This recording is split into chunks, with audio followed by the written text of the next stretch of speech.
terpisah, maka tidak dihukumi membatalkan, tidak dihukumi haram menyentuhnya. Lal mufasili ora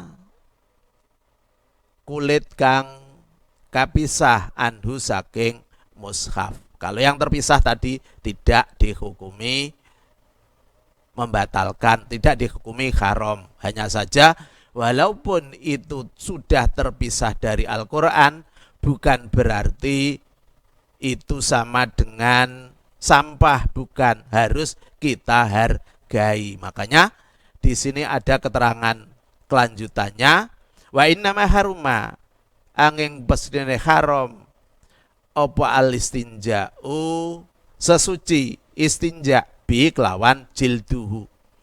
Wa ining fasola senajan pisah opo jildun lianahu krono temen sedene istinja iku afhasu luweh olo. Itu kelanjutannya, agar kita tetap menghormati sampul dari Al-Quran yang sudah terlepas. Jadi kalau kita gunakan untuk istinja, maka hukumnya juga haram. Karena itu sama dengan tidak menghargai Al-Quran lagi, walaupun sudah terlepas. Di samping itu, pekerjaan istinja itu adalah pekerjaan yang paling rendah. Jadi jangan sampai menggunakan sampul Al-Quran. Wadhalika utawi mengkono-mengkono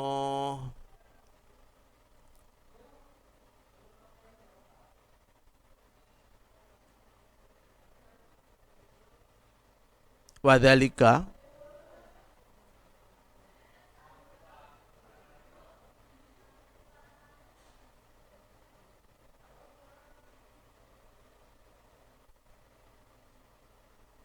utawi mengkono-mengkono yahrumu iku liqaulihi krana dawe Allah Ta'ala halih mauluhur sapa Allah, la yamussuhu nyatane dawuh la yamussuhu ora kena demok ing mushaf sapa illal mutahharuna angin pira-pira wong kang suci, ail mutatahhirina tegese pira-pira wong kang suci.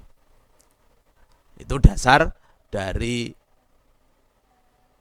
memegang ataupun menyentuh Al-Quran dihukumi yahrumu haram apabila tidak memiliki wudhu, apabila memiliki hadas. Wahwa utawi qauluhu ta'ala iku khobarun khobar la yamussuhu, itu kalam khobar, bukan perintah, tapi bimakna nahi kelawan makna nyegah. Jadi kalamnya kalam khobar tapi melarang. Jadi tetap kita harus melaksanakan untuk tidak menyentuh Al-Quran dalam keadaan hadas. Wasohalan soheh opo annahu dawuh annahu teman sunan jeng Nabi sallallahu alaihi wasallam iku kala dawuh sapa jeng Nabi, layamusu ing dawuh layamusu aja demok, layamusu aja demok al mushafa ing mushaf sapa illa tahirun angin wong kang suci. Jangan menyentuh Al-Quran kecuali orang yang suci. Jadi jelas semua bahwa Al-Quran apabila dipegang, dibawa, disentuh dalam keadaan memiliki hadas, maka hukumnya yahrumu karena semua bentuknya larangan. Walaupun kalam khobar tetap bentuk larangan. Wahamlun lan gowo, maksudnya juga haram lagi. Wahamlun lan gowo, wamasuma lan demok barang kutiba kang den tulis apa ma lidar si qiraatin krono belajar, lidar si Qur'anin krono belajar Al-Quran, walau bihirkotin senajan kelawan kain. Nah ini yang harus diperhatikan. membawa dan menyentuh perkara yang ditulisi ayat Al-Quran.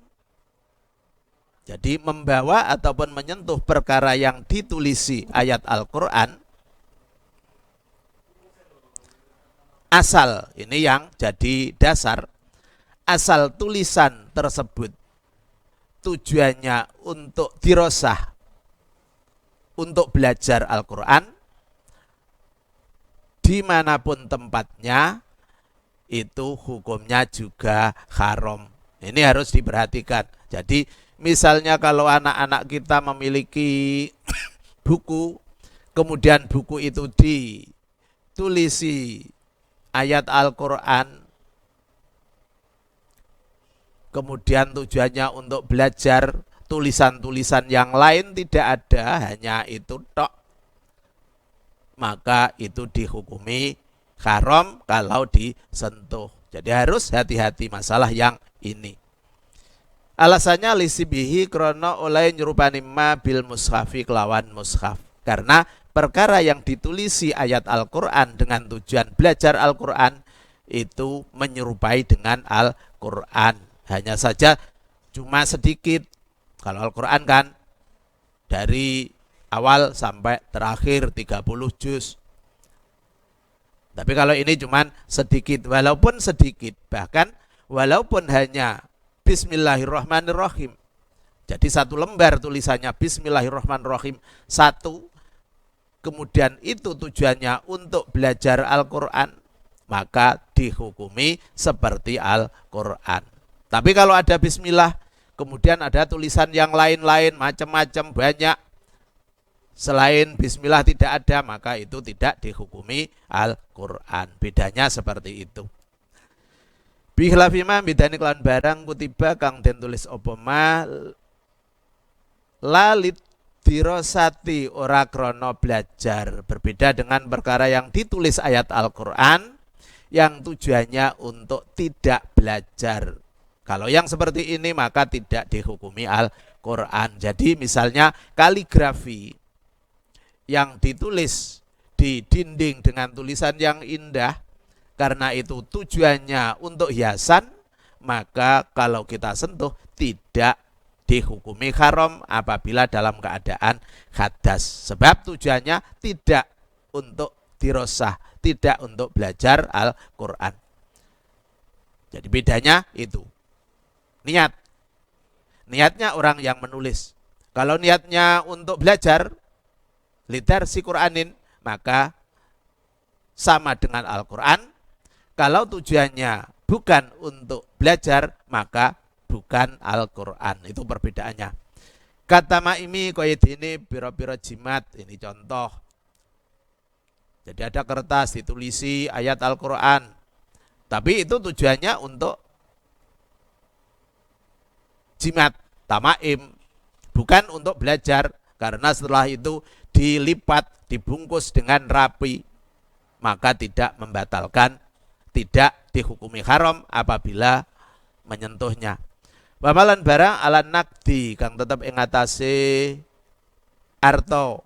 Demikian pula ayat Al-Quran yang terletak di uang. Jadi tulisan yang ada di uang, kalaupun itu tulisan ayat Al-Quran, tetap tidak dihukumi haram disentuh. Lianahu krono teman senema ikulam yuksot ora den sejo biklan ma opo al maksudu perkara kang den sejo minal Qur'ani nyatane saking Al-Quran. Jadi tujuan membuat, tujuan menulis itu yang menyebabkan apakah tulisan itu dihukumi Al-Quran ataupun bukan.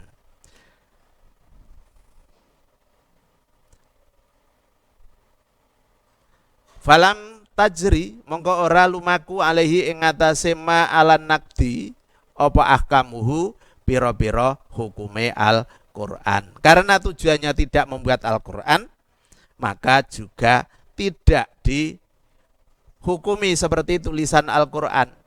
Jadi kalaupun kita membawa uang, membawa jimat tadi, dalam keadaan tidak memiliki wudhu,